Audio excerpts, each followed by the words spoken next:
Chapter 12. The Daily Life of a Muim, Part 2. Sena, can I trouble you for a little bit? Amain was laying on the beach where Sena was fishing. What's the matter? I need someone to apply sunblock oil to my back. Well, I guess it can't be helped now, can it? Sena looked around, but no one else was nearby. Amain laid down and undid the back of her swimsuit. Oh! She had a beautiful back, her plump breasts pressed into the beach and protruded from the side. She was the very idea of perfection. Just putting oil on her back felt like painting graffiti on a masterpiece. Her fine skin felt like it would be scuffed up just from Sena's rugged hands touching it. With trembling hands, he gently applied oil to her back. Sena desperately suppressed the sexual excitement he was feeling, and when he finished putting the oil on her back, he breathed a big sigh. Thanks, now for the front. There's no need, I'll do that. Kariko? Kariko looked at Amain with a throbbing temple in her head as she dropped Fuku on her chest in a casual manner. Fuku, please. Mia. Fuku moved skillfully like a caterpillar. It was a game learned recently by Fuku where she tickled people. Stop. Stop it. Stop, Fuku. Oh no, I'm going to come. Stop it. I'm ticklish. Hey, Sena. Sito spoke from behind Sena. Yes, what is? Not only was Sito there, but the others were there too, lying flat on the beach. Will you get us too? Sena was fishing on a rocky place. The shadow of a big fish came up and disappeared in the distance, growing closer. What? Sena looked around. He occasionally had a glimpse of its appearance, but it moved too quickly to make it out. No way? Is that a shark? A famous background music song played in his head. Wah! He was drawn into the sea in the next moment and his feet were caught on something. Sena was dragged deeply into the water. He desperately tried to get away as he looked around to see what he was caught on. What? A mermaid? But what appeared suddenly in front of him was Ryoko with the lower body of a fish. Ryoko smiled nicely and hugged Sena tightly and headed up to the surface. Ryoko. Ryoko quickly left Sena clinging to the edge of the bottom of the rocks. She approached while jumping the sea to a rocky place a little far away from Sena. I'm just a princess mermaid who helped a drowning prince and fell in love with him. She recited like she was putting on a single-person play. Oh, you surprised me. I didn't know you could take on such an appearance. Her tail was a beautiful shining rainbow and its color depended on the angle of the light. Ryoko had wavy, splendid black hair and white skin, and a bikini bra which was made of the same material as her tail. She looked exactly like a mermaid princess. Sena was fascinated by her appearance.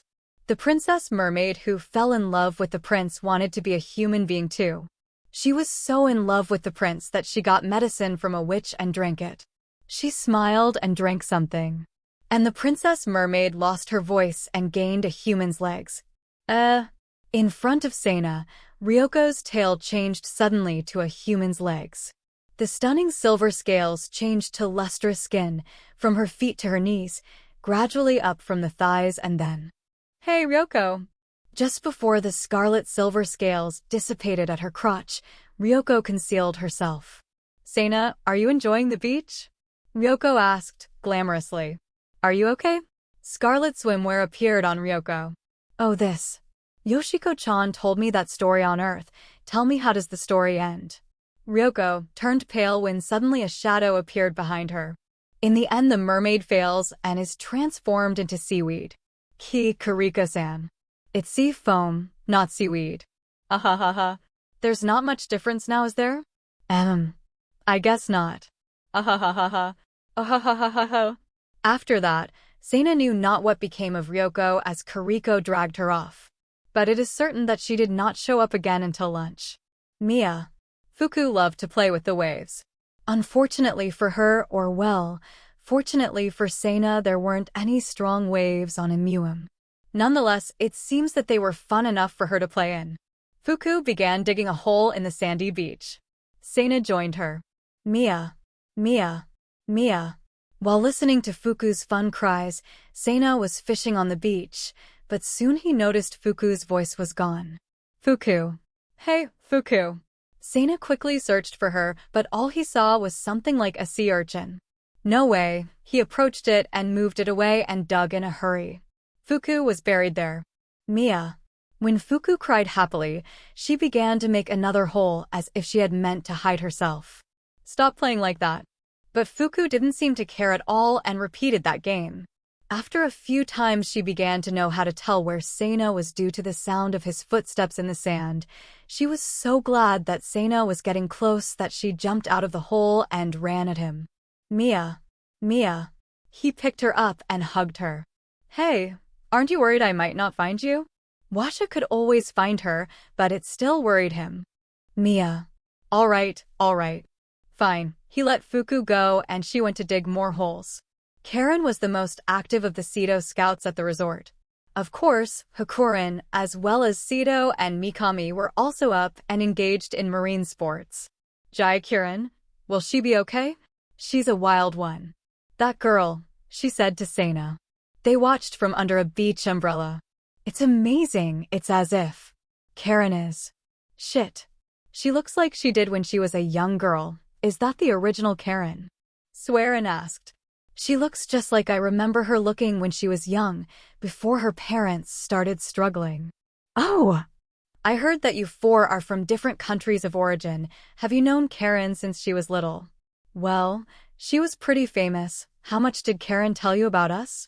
That where you're from, the pirates have a massive sphere of influence in between it, so you can't quite get home yet. Well, that's true. Oh! Then I heard that there were huge robots. She said our Earth mecha shows were similar. Shit, even I was surprised. I never expected to see such a thing on the Earth, so far away from home. But the mecha shows are a recent thing. However, we have had legends of giants and giant statues, and giant idols like Buddha statues all over the world. That's not uncommon, but giant humanoid weapons for battle are quite unusual. Well, it's unnatural as a weapon, isn't it? But, for a boy, piloting one is a dream. I know. It's only a story where you're from, but Karen used to want to be a mecha pilot long ago. Oh, I see. Seina was convinced. He looked at Karen, who was jet skiing with Mikami. Even though he was on vacation, Seina had to study. After all, he had to keep his mind sharp and learn problems a captain could face in real life. Therefore, Seina received classes in an accelerated space for an hour every day. Good morning, big brother Seina. Neju, who came out simultaneously from an acceleration space, smiled. Neju was also reviewing the material needed for her to enter elementary school next year. Of course, it was not ordinary basic studies, and the classes concerned things that were not taught in Melmoss, such as history.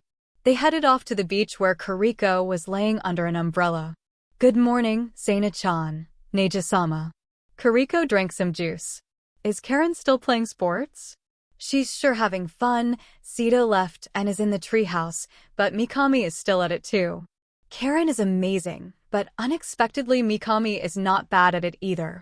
Really, it looks fun. They watched them play happily. Karen noticed Seina and waved to him. Looks like she's calling you. Are you going to join in? In a bit after things calm down. I just got done studying, I need a break.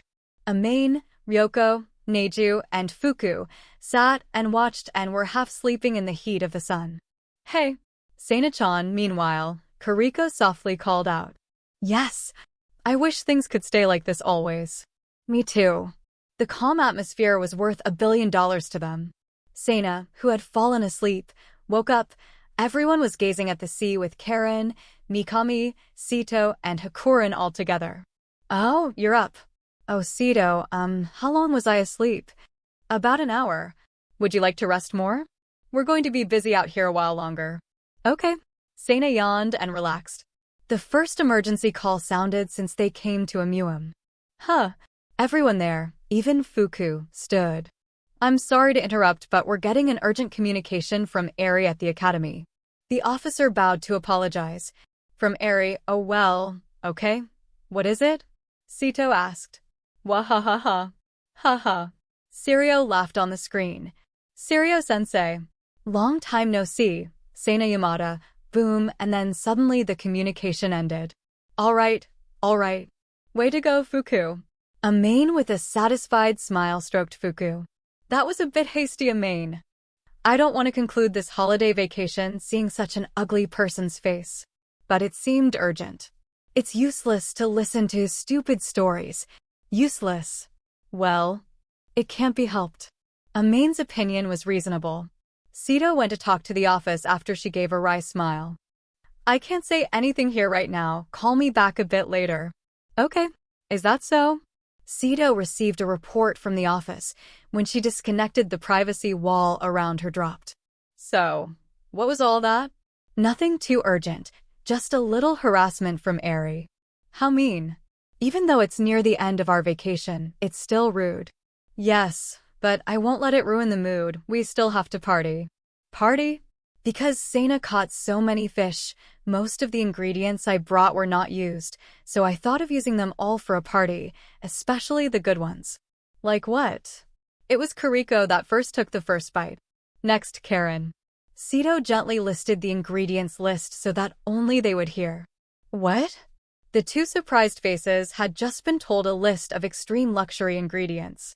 Those aren't food ingredients used for high-ranking VIPs. Those are the kinds of things only the Jurian Empress and Ms. Funaho grow in their private fields. We could have been eating those since the first day we got here. Of course, they donated the items. Kariko-chan, do you want to help me cook them too? I do. Wait for me. Kariko and Karen both answered with a full smile like dogs when asked if they want to go for a walk by their owners.